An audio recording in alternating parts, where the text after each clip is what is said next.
Quando io scrissi Contessa ero un ragazzo all'università e la scrissi perché ero preso da sensi di colpa perché i miei compagni occupavano e io non avevo il permesso di passare la notte insieme con gli altri fuori casa. Casa mia era un po' particolare, io le chiavi di casa l'ho avuto a 21 anni, quindi c'era una specie di educazione rigida che adesso non è nemmeno comprensibile, ma è così era. Feci quella canzone senza né radio né televisione ebbe una grande diffusione. Mi ricordo che siamo nel 66, l'anno dopo o alla fine dell'anno, allora c'era questo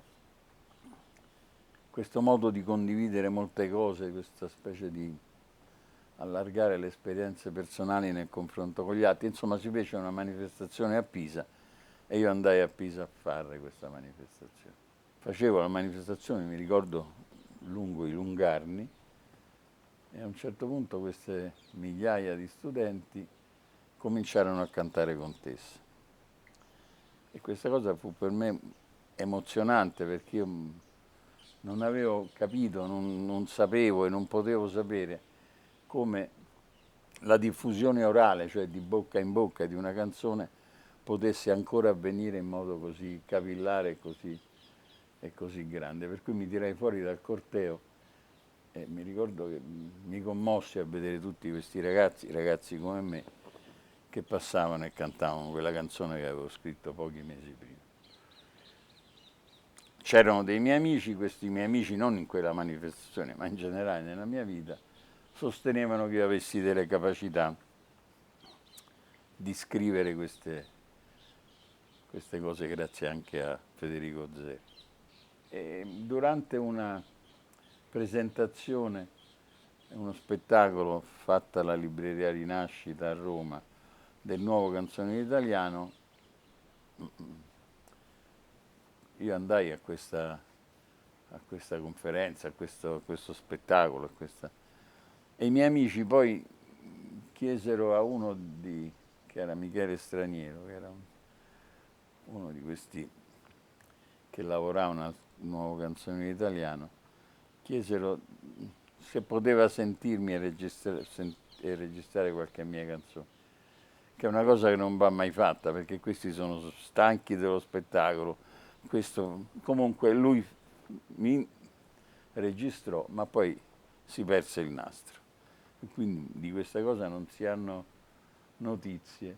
Ma i miei amici erano capoccioni, cocciuti, testardi, per cui telefonarono a Giovanna Marini, che era l'unica di questo gruppo che stava a Roma, gli raccontarono questo episodio e lei gentilmente disse: beh, perché non viene a casa? E io passai un pomeriggio in cui cantai a Giovanna tutte le cose che avevo fatto. Questa volta il nastro non si perdette. Lei lo prese e lo mandò a Milano, dove c'era questa riunione di cervelli che determinavano le sorti del nuovo canzoniere, segnalando alcune cose che le parevano interessanti, ma non segnalando Contessa, che a lei sembrava meno interessante. Gianni Bosio, che era l'ideologo, il leader, la persona più importante, più influente, più sveglia, più avanti col pensiero di tutti quelli che lavoravano lì, disse: guarda Giovanna, che questa è la canzone che a noi interessa. E quindi le chiese di portarmi con sé, siamo nel 67 mi sembra, a questa specie di concerto che tutto il nuovo canzoniere avrebbe fatto di lì a poco a Venezia. Il titolo dello spettacolo era Terra e Acqua. Adesso io dico nomi che non raccontano niente a nessuno. C'era Giovanna Taffini, che era una mondina straordinaria che cantava con una voce spettacolosa. C'era appunto Giovanna Marini, Gualtiero Bertelli, Luisa Ronchini, Fausta Modei, Ivan Della Mea.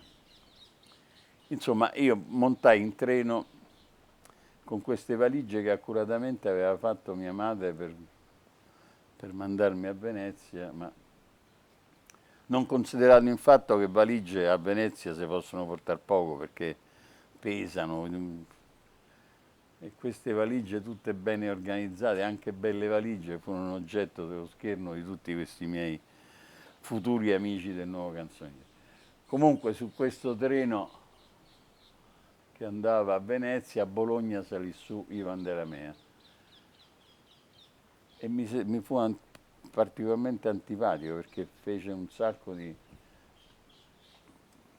complimenti, di gentilezze a Giovanna, ma non mi considerava mai proprio. A un certo punto disse: "E questo chi è?" Ma dicendo "e questo chi è?" a me non mi piacque affatto, perché come questo chi è? Posso raccontare il pensiero, ma non fu detto. È uno che ti spacca il culo, pensai allora, ma non dissi nulla, è la cosa. Insomma, da quell'incontro, che non fu felicissimo, però nacque una delle amicizie più grandi della mia vita. Intanto con Giovanna, amicizia che ancora continua, ma anche con Ivan, che è morto qualche anno fa, e con cui c'è stato questo rapporto di collaborazione, ma più che collaborazione, proprio di affetto, anche se sono state frequenti litigate, differenze di opinioni, ma questo è proprio a dimostrazione che queste volte quando i rapporti sono un po' conflittuali sono più fecondi, più interessanti. E così allora si celebrò il mio ingresso al Nuovo Canzoniere, che è stata una parentesi della mia vita, ma direi che la mia vita è stata una parentesi nell'attività col Nuovo Canzoniere.